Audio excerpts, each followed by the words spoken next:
Hi, and welcome to my presentation on the effects of Palm Island's strike of 1957. This is for the unit EDC 1200, Self-Education and Society, and we're focusing today on using education to mediate difference and dominance. And my name is Albertus Brink. I would focus on having a professional development session with a teacher, preferably say grade 7 or 8 class, so that students would have an understanding and be able to grasp the concepts of difference and dominance, and also be able to understand the historical events that surround the strike. So we would explain to the teachers the historical concepts, what happened during the strike, um, look at the meanings of difference and dominance and how they are affected in the strike, explain the emotions within the community today based on difference and dominance. What is a multicultural society, how we use education to achieve acceptance of multiculturalism. So in other words, how can we mediate difference and dominance, and perhaps look at some student activities at the end. So Palm Island prior to the strike was a penal colony for Indigenous Australians.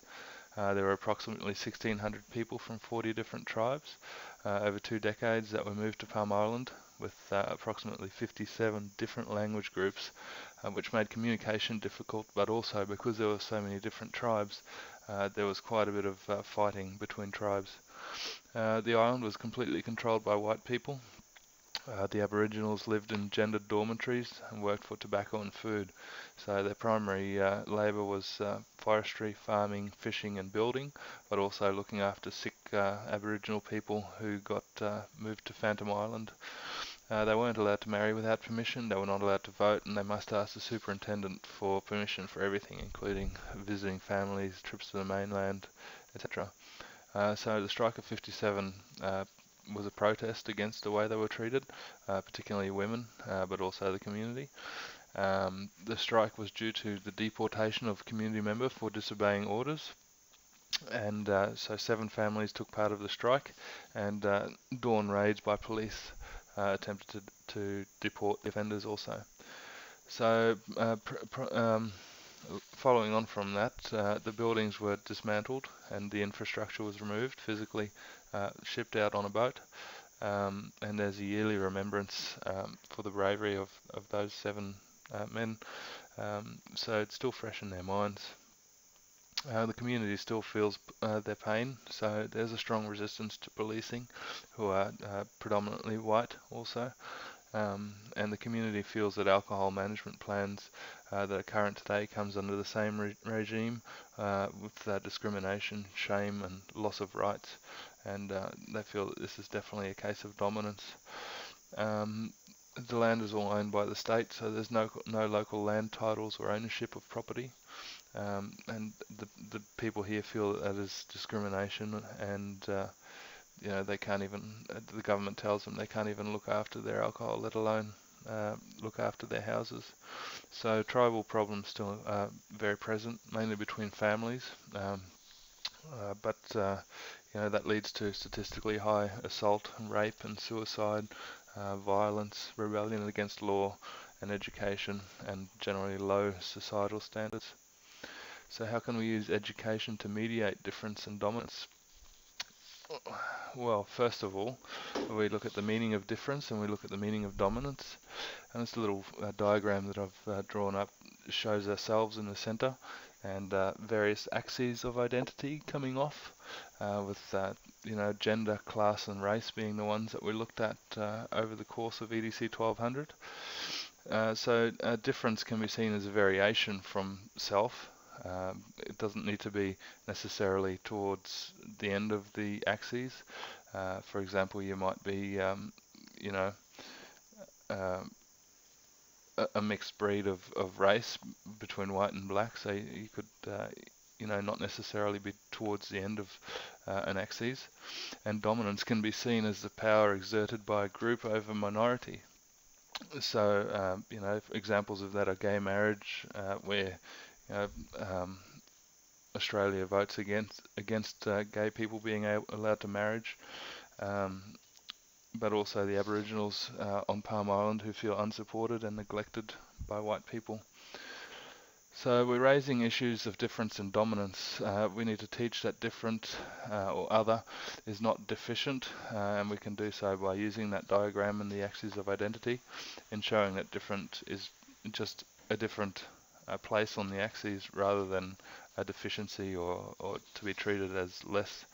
So we need to respect that difference for it being different rather than deficient. And we need to also look at group dominance over the minority and work together rather than against each other, or like wealthy versus poor or black versus white, and prevent alienation by a group of individuals or minority groups. So the emotions felt by Aboriginal people today, moving forward, is that they are reluctant to accept multiculturalism, mainly because the way that they were treated by white people in the 1940s and 50s is still fresh in their mind. But they feel that that dominance and that difference is still a current issue with the alcohol management plan, where they're not allowed to drink anything but mid-strength beer in the community. So they're still dominated by white law in their eyes, which leads to derogation and shame.